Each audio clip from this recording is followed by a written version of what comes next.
So good morning guys. तो चलिए start करते हैं आज के यानी कि 24 मई के इंपॉर्टेंट करंट अफेयर्स को। तो इस प्रश्न में पूछ रहे हैं अभी हाल ही में जो रूट ये सबसे तेज 13,000 टेस्ट रन बनाने वाले खिलाड़ी बन गए हैं, पूछ रहे हैं वे किस देश के खिलाड़ी हैं। तो आंसर होगा इंग्लैंड। तो इंग्लैंड के मशहूर बल्लेबाज है जॉ रूट और अभी ये टेस्ट क्रिकेट में सबसे तेज 13,000 रन बनाने वाले खिलाड़ी बन गए हैं। उन्होंने 153 टेस्ट मैचेस में ये उपलब्धि हासिल की है और अभी किसके खिलाफ खेलते हुए उन्होंने ये उपलब्धि हासिल की है, तो जिम्बाब्वे के खिलाफ। और इस तरह से उन्होंने जैक्स कालिस का रिकॉर्ड तोड़ दिया है, जो कि साउथ अफ्रीका के खिलाड़ी हैं। 159 मैचेस में उन्होंने ये उपलब्धि हासिल की थी, लेकिन अभी उनका रिकॉर्ड तोड़ते हुए 153 टेस्ट मैचेस में 13,000 रन पूरे कर लिए जॉ रूट ने। ठीक है, तो ये एक रिकॉर्ड है, इसको आप याद रखना। इसी तरह से क्रिकेट के कुछ और इंपॉर्टेंट प्रश्न मैं आपको रिवाइज करवाता हूं। देखो, एक तो याद रखना अभी जो नवा सीसी चैंपियंस ट्रॉफी 2025 हुआ था पाकिस्तान और यूएई में, भारत ने जीता, न्यूजीलैंड को हराया था।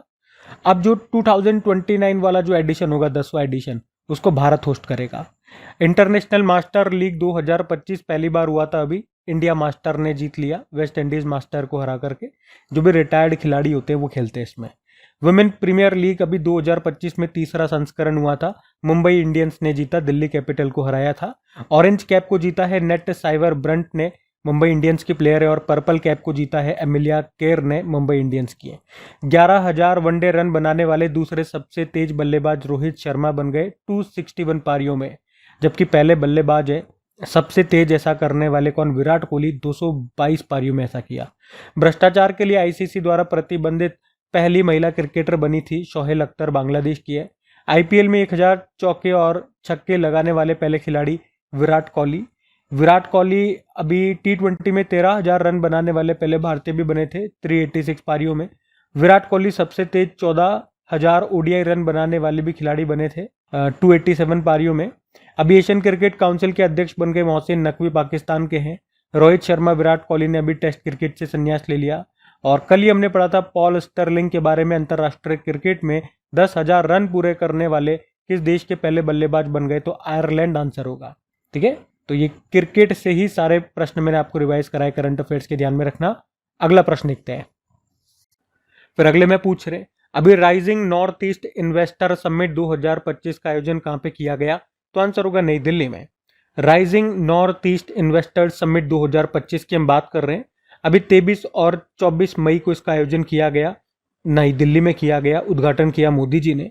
उद्देश्य है इस समिट का पूर्वोत्तर राज्यों की व्यापार और निवेश क्षमता को प्रदर्शित करना और इन राज्यों में अंतर्राष्ट्रीय और घरेलू निवेश को प्रोत्साहित करना। और इसका आयोजन किया डोनर मंत्रालय ने, development of north east region ministry ने, जिसके मंत्री कौन है, ज्योतिरादित्य सिंधिया। अब समिट वाला प्रश्न है, कुछ इंपॉर्टेंट समिट सम्मेलन में आपको रिवाइज कराता हूं, ये भी देखो। जैसे कि अभी राष्ट्रीय पर्यावरण सम्मेलन 2025 का आयोजन हुआ था नई दिल्ली में। ये सारे 2025 वाले ही प्रश्न हैं, जिसका उद्घाटन किया था राष्ट्रपति द्रौपदी मुर्मू जी ने। और अभी 2025 में छठा बिम्स्टेक समिट इसको होस्ट किया थाईलैंड ने। और अब अगले 2 सालों के लिए इसकी अध्यक्षता किसने संभाल ली है, बांग्लादेश ने। 14वीं एशियाई मत्स्य पालन और जलीय कृषि फोरम बैठक हुई भारत में, नई दिल्ली में, दूसरी बार भारत ने इसको होस्ट किया। 12वां वर्ल्ड गवर्नमेंट समिट अभी दुबई में हुआ। महिला सुरक्षा एवं सशक्तिकरण पर स्त्री शिखर सम्मेलन अभी हैदराबाद में हुआ।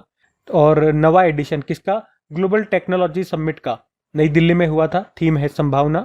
तीसरी बिम्स्टेक कृषि मंत्री स्तरीय बैठक अभी हुई थी काठमांडू में।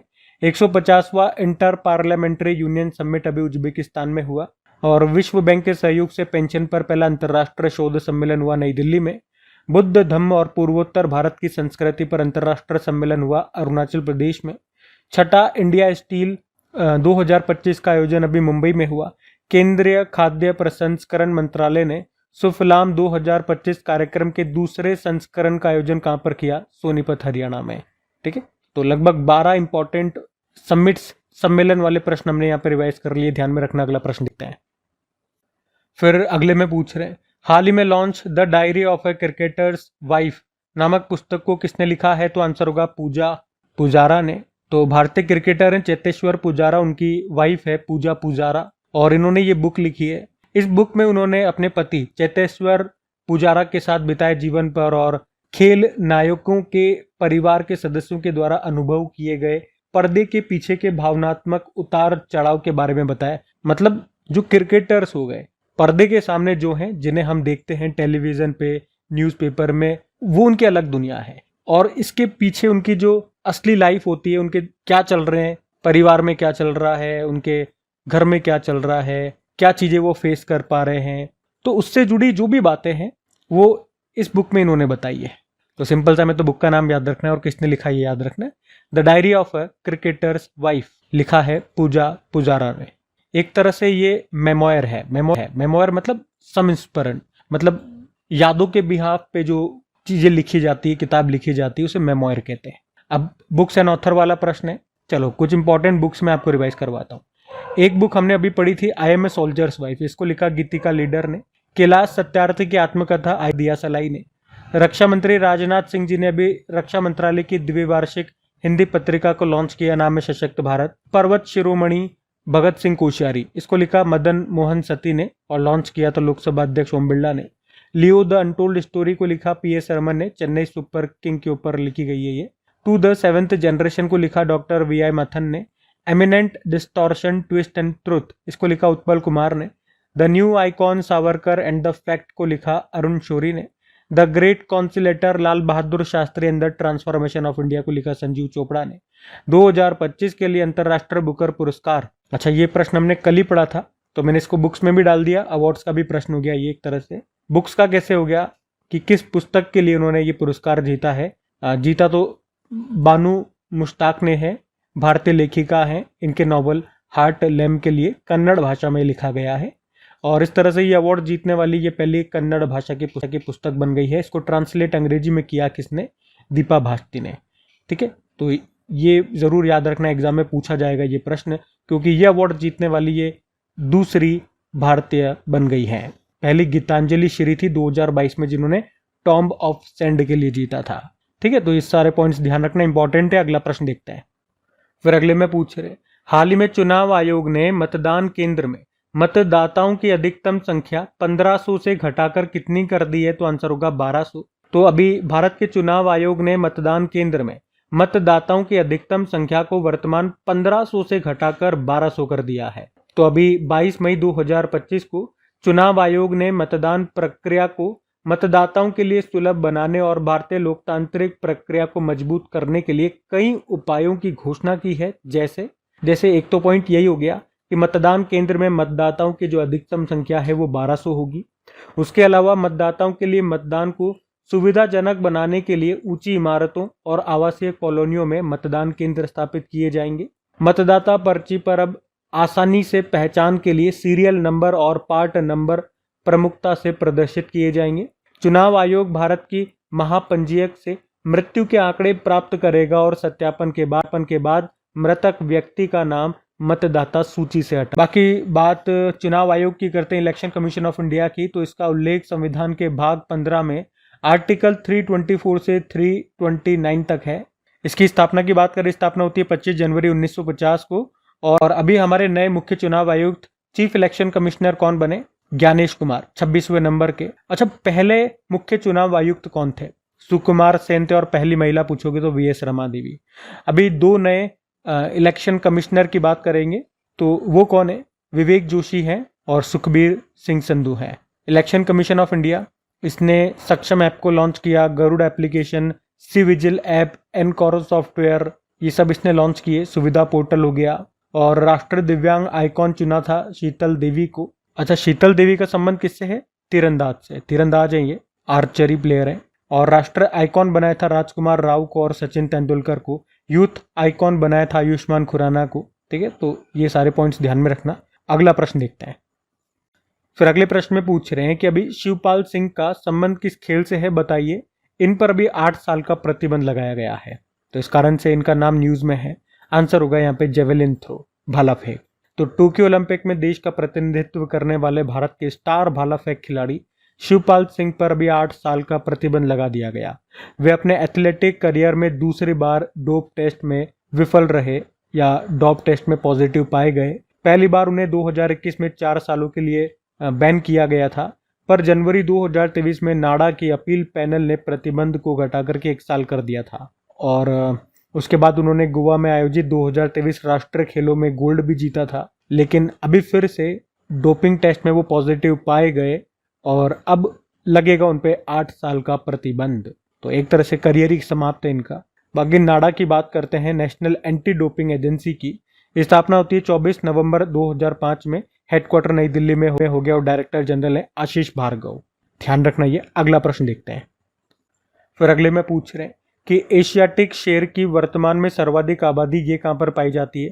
तो आंसर हो जाएगा गिर नेशनल पार्क। अभी गुजरात के जो मुख्यमंत्री हैं भूपेंद्र पटेल, उन्होंने शेरों की गिनती के बाद नए आंकड़े, नए डेटा को जारी किया है, जिसमें उन्होंने बताया कि गुजरात में साल 2020 में 674 शेर थे और अब ये बढ़कर के 891 हो गए हैं। एशियाटिक शेर की वर्तमान में सर्वाधिक आबादी भारत के गुजरात राज्य में जो गिर नेशनल पार्क है वहां पर है। ये भारत के गुजरात में स्थित है और एशियाई शेरों का एकमात्र प्राकृतिक आवास है।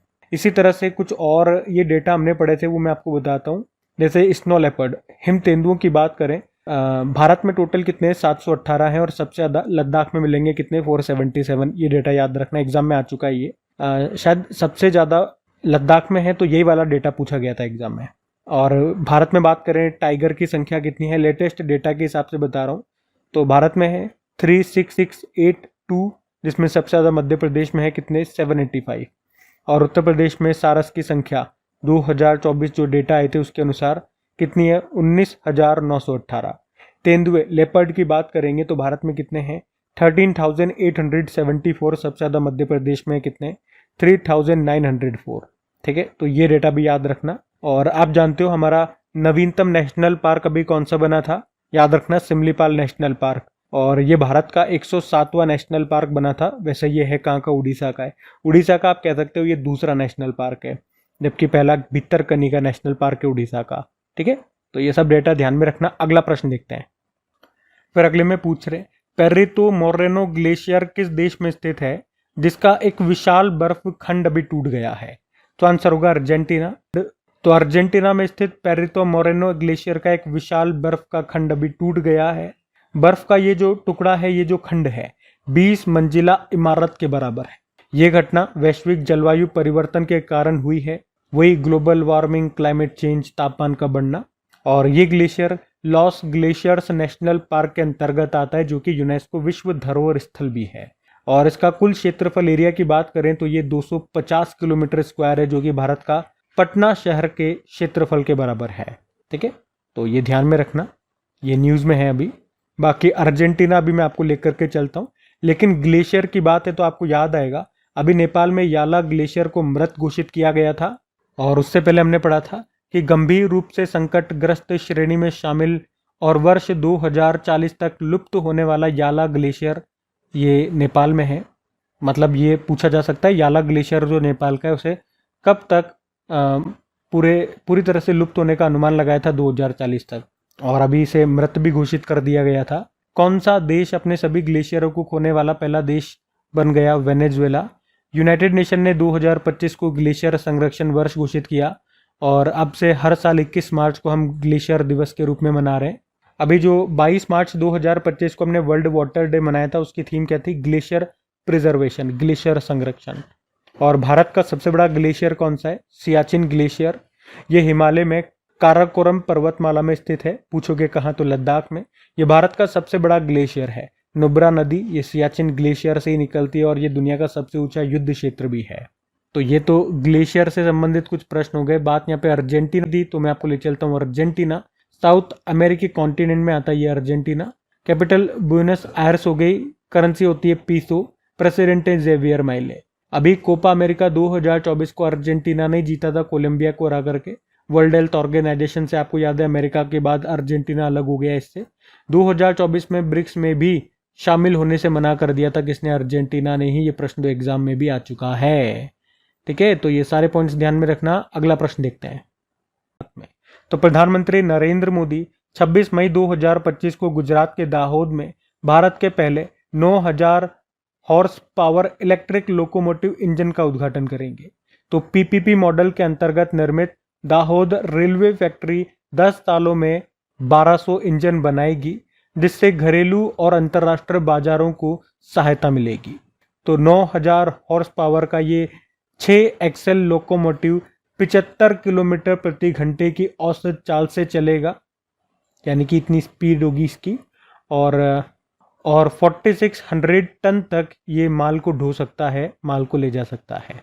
अच्छा, रेलवे से ही कुछ और प्रश्न मैं आपको रिवाइज करवाता हूँ। देखो, एक तो ये याद रखना भी भारत ने दुनिया का सबसे पावरफुल हाइड्रोजन ट्रेन इंजन बनाया था।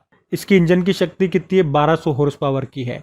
और अभी इसका पहला ट्रायल हरियाणा के जींद सोनीपत मार्ग पर किया गया था। और निर्माण कहाँ पे हुआ था? तमिलनाडु इंटीग्रल कोच फैक्ट्री में। देश की पहली semi high speed regional rail service का नाम है नमो भारत। पहले इसका नाम रैपिडेक्स हुआ करता था। मोदी जी ने भारत की पहली वंदे मेट्रो रेल सेवा कहाँ पर शुरू की? गुजरात के भुज रेलवे स्टेशन से। और इसका नाम भी बदल दिया, नमो भारत रैपिड रेल कर दिया। भारतीय रेलवे का प्रस्तावित 69 नंबर का जो डिवीजन है, मंडल है, ये कौन सा है? जम्मू डिवीजन है। और ये जम्मू डिवीजन उत्तरी रेलवे क्षेत्र के अधीन होगा। भारतीय रेलवे ने रेलवे सेवाओं को एक ही प्लेटफॉर्म पर एकीकृत करने के लिए, इंटीग्रेट करने के लिए भी स्वरेल नाम से एप्लीकेशन को लॉन्च किया था। मेट्रो रेल नेटवर्क के मामले में दुनिया में पहले स्थान पे चाइना है, फिर अमेरिका है, फिर भारत है। लेकिन सड़क नेटवर्क के मामले में भारत दूसरे स्थान पर है, पहले पे अमेरिका है। शहरी कार्गो सेवा शुरू करने वाला पहला मेट्रो रेल ये दिल्ली मेट्रो है। भारत की सबसे लंबी रेल सुरंग ये कहाँ पर बन रही है? उत्तराखंड में। ठीक है, तो ये सबसे लंबी भारत की रेल सुरंग है। इसका नाम है T8 और लंबाई है 14.58 किलोमीटर। और इसे जनासूर टनल या देवप्रयाग जनासूर टनल भी कहा जाता है। ठीक है, और रेल मंत्री कौन है हमारे? अश्विनी वैष्णव। तो ये सारे पॉइंट्स ध्यान में रखना। अगला प्रश्न देखते हैं। फिर अगले में पूछ रहे, हाल ही में दूसरी ब्लू वार्ता कहां पर आयोजित की गई थी? तो आंसर होगा नई दिल्ली। तो अभी भारत सरकार के पृथ्वी विज्ञान मंत्रालय ने 20 मई 2025 को नई दिल्ली में दूसरी ब्लू टॉक्स की मेजबानी की। ब्लू टॉक्स अभी 9 से लेकर 13 जून 2025 तक फ्रांस के नीस में आयोजित होने वाले तीसरे संयुक्त राष्ट्र महासागर सम्मेलन 2025 के एजेंडे पर चर्चा करने के लिए आयोजित किया गया था। अच्छा, तीसरे संयुक्त राष्ट्र महासागर सम्मेलन की बात करते हैं तो इसका आयोजन अभी फ्रांस और कोस्टा रिका के द्वारा संयुक्त रूप से दोनों मिल करके 9 से लेकर 13 जून तक फ्रांस के नीस में इसका आयोजन करेंगे। इसका उद्देश्य है सतत विकास लक्ष्य 14 सस्टेनेबल डेवलपमेंट गोल 14 के कार्यान्वयन के लिए विश्व समर्थन जुटाना। क्या कहता है सस्टेनेबल डेवलपमेंट गोल नंबर 14? सतत विकास के लिए महासागरों, समुद्रों और समुद्री संसाधनों के संरक्षण और सतत उपयोग का आह्वान करना। तो इस बार ये तीसरा संयुक्त राष्ट्र महासागर सम्मेलन होगा। पहला वाला कहाँ पे हुआ था ये संयुक्त राष्ट्र महासागर सम्मेलन? तो स्वीडन और फिजी ने 2017 में इसकी मेजबानी की थी। अच्छा, यहाँ पे एक पॉइंट मैं आपको बता दूं, अगर कोई नए स्टूडेंट्स हमसे जुड़ रहे हैं तो सस्टेनेबल डेवलपमेंट गोल्स टोटल कितने? 17 हैं, पूरे करने हैं। 2030 तक का टारगेट है। और इससे संबंधित कई बार एग्जाम में प्रश्न पूछे जाते हैं, तो ये सारे आपको याद होने चाहिए कि सस्टेनेबल डेवलपमेंट गोल नंबर तीसरा क्या कहता है, 5वां क्या कहता है, 10वां क्या कहता है, 17वां क्या कहता है। किसी भी तरह का प्रश्न आ जाता है या उल्टे भी प्रश्न पूछ लिए जाते हैं। गोल आपको दे देंगे और पूछेंगे बताओ कौन से नंबर का है। और इन्हें याद करने के लिए इसका एक ट्रिकी वीडियो मैंने ऑलरेडी बना दिया है। जिन भी स्टूडेंट्स ने देखा है उन सबको वो बेहद पसंद आया। एक बार वीडियो को देखने के मात्र से ही वो सारी चीज़ें आपको याद हो गई है। तो अगर सस्टेनेबल डेवलपमेंट गोल आप याद कर रहे हैं और याद नहीं हो रहा, मुश्किल लग रहा है, तो वो ट्रिकी वीडियो एक बार आप जरूर देख लेना। सिंपल सा यूट्यूब पे टाइप करना crack exam sustainable development goal tricks, video आपके सामने आ जाएगा। ठीक है, अभी अगले प्रश्न की ओर बढ़ते हैं। फिर अगले में पूछ रहे हाल ही में विश्व माप विज्ञान दिवस ये कब मनाया गया? तो आंसर होगा 20 मई को। तो हर साल 20 मई को विश्व माप विज्ञान दिवस वर्ल्ड मेट्रोलॉजी डे के रूप में मनाया जाता है। ये दिन मेजरमेंट की हमारे जीवन में इंपॉर्टेंस को बताने के लिए मनाया जाता है। थीम क्या है? Measurement for all times for all people, सभी समय सभी लोगों के लिए माप। फिजिक्स में आपने पढ़ा होगा 7 SI यूनिट्स होती है हमारी। SI यूनिट मतलब स्टैंडर्ड इंटरनेशनल यूनिट्स। पूरे विश्व में किसी भी देश में चले जाओ, इनका मात्रक, इनकी जो यूनिट है वो यही होती है। और बाकी अदर यूनिट्स इन्हीं से मिलके बनती है। तो वो भी मैंने आपके लिस्ट लगा दी है यहाँ पे, रीड करना चाहो तो PDF में आप आराम से रीड कर लेना। बाकी ये विश्व माप विज्ञान दिवस है। एक विश्व विज्ञान दिवस और राष्ट्र विज्ञान दिवस भी होता है, नेशनल साइंस डे। 28 फरवरी को, और वर्ल्ड साइंस डे वो 10 नवंबर को होता है। अब वैसे डे वाला प्रश्न है। चलो, मई में जो जो इंपॉर्टेंट डेज अभी तक मनाए मैं आपको सारे रिवाइज करवा देता हूँ। तो सबसे पहले 1 मई को श्रम दिवस मनाया था, लेबर डे। 2 मई को विश्व ट्यूना दिवस। 3 मई को विश्व प्रेस स्वतंत्रता दिवस। 4 मई को कोयला खनिक दिवस। 4 मई को इंटरनेशनल फायर फाइटर डे। 6 मई को विश्व अस्थमा दिवस। 7 मई को वर्ल्ड एथलेटिक्स डे। 8 मई को विश्व थैलेसीमिया दिवस। 8 मई को विश्व रेड क्रॉस दिवस। 10 मई को विश्व प्रवासी पक्षी दिवस, और 11 मई को नेशनल टेक्नोलॉजी डे। 12 मई को इंटरनेशनल नर्स डे। 15 मई को अंतर्राष्ट्रीय परिवार दिवस। 16 मई को अंतर्राष्ट्रीय प्रकाश दिवस। 16 मई को नेशनल डेंगू डे। 17 मई को विश्व दूरसंचार दिवस, टेलीकम्युनिकेशन डे। और 17 मई को ही उच्च रक्तचाप दिवस, हाइपरटेंशन डे। 18 मई को वर्ल्ड एड्स वैक्सीन डे। 20 मई को वर्ल्ड बी डे, मधुमक्खी दिवस। 21 मई को राष्ट्रीय आतंकवाद विरोधी दिवस, एंटी टेररिज्म डे। और 21 मई को ही अंतर्राष्ट्रीय चाय दिवस, टी डे मनाया। 22 मई को अभी अंतर्राष्ट्रीय जैव विविधता दिवस के रूप में भी मनाया था। ठीक है, तो ये मई के अभी तक के इंपॉर्टेंट डेज हो गए, इनको ध्यान में रखना। बाकी ये थी आज की हमारी करंट अफेयर्स की क्लास।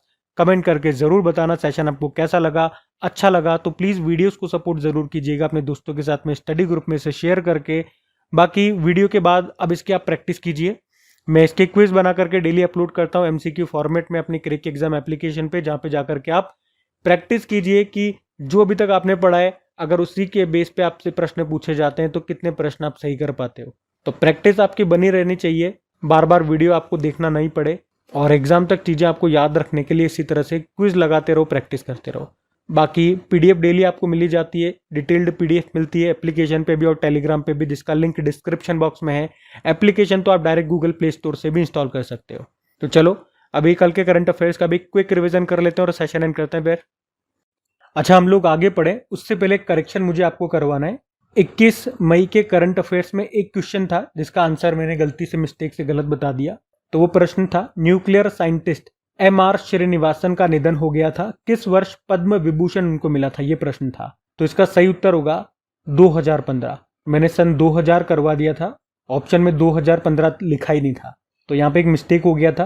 तो ये करेक्शन कर लीजिएगा, अगर कहीं पे आप नोट कर लेते हैं तो वहाँ पे इसको 2015 करना है। पद्म विभूषण इनको 2015 में मिला था, पद्म भूषण 1990 में, और पद्मश्री 1984 में, 1984 में। ठीक है, तो ये करेक्शन मुझे करवाना था। चलो अभी हम रिवाइज करते हैं कल के करंट अफेयर्स का। तो कल पहला प्रश्न पूछा था कि कौन सा देश 2025-26 के लिए एशियाई उत्पादकता संगठन का अध्यक्ष बन गया है? तो आंसर होगा भारत। और वर्ल्ड हाइड्रोजन समिट 2025 का आयोजन कहाँ पे किया जा रहा है? नीदरलैंड में। इंटेलिजेंस ब्यूरो के डायरेक्टर कौन है जिनका कार्यकाल 1 साल के लिए बढ़ा दिया गया? तपन कुमार डेका। अंतर्राष्ट्रीय आलू केंद्र के अनुसार भारत किस वर्ष तक दुनिया का सबसे बड़ा आलू उत्पादक देश बन जाएगा? 2050। और राहवीर योजना किस राज्य ने शुरू की है? मध्य प्रदेश। अंतर्राष्ट्रीय जैव विविधता दिवस कब मनाया गया? 22 मई। मणिपुर हाईकोर्ट के चीफ जस्टिस के रूप में किसे नियुक्त किया गया? तो आंसर होगा के सोमेश्वर को। और यूरोपा लीग का खिताब किसने जीत लिया है? तो आंसर होगा टॉटेनहम हॉटस्पर। उसके अलावा 21 मई 2025 को प्राचीन सिले हुए जहाज को भारतीय नौसेना में शामिल किया गया, उसका पूरा नाम क्या है? INS कौंडिन्य। और आखिरी प्रश्न था, गोल्डन डोम मिसाइल रक्षा कवच योजना की घोषणा भी किसने की है? तो आंसर होगा अमेरिका। चलो कल का भी होमवर्क प्रश्न देखते हैं और सेशन एंड करते हैं। तो कल के वीडियो में पूछा था किसने विश्व खाद्य पुरस्कार वर्ल्ड फूड प्राइज 2025 जीता? तो आंसर होगा मरियांगेला हुंगरिया, ये ब्राजील से हैं। आप सभी ने प्रश्न का बिल्कुल सही उत्तर दिया। अब ये आज का आपका होमवर्क प्रश्न है।